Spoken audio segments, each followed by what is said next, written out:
Hi guys! Gusto ko lang i-share sa inyo itong hotel na nasa Makati at hindi ko na lang babanggitin yung pangalan ng hotel na to kasi 'di ba nakakakaawa naman at saka talagang inasikaso naman nila ako. Pero guys, kahit inasikaso nila ako, tingnan niyo yan guys, baka sperm pa yan, 'di ba?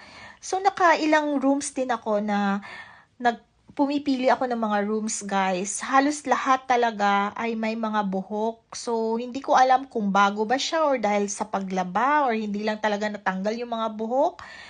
Pero syempre, dapat ang gawin nila kung talagang totoong nalabhan na yan. So, yung mga i-check din naman nila, 'di ba? Ay, may nakadikit na buhok. So, tatanggalin nila 'yon.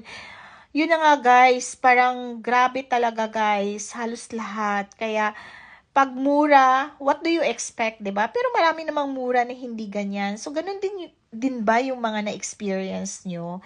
Iba talaga pag mahal, no? Pero syempre, ganun din.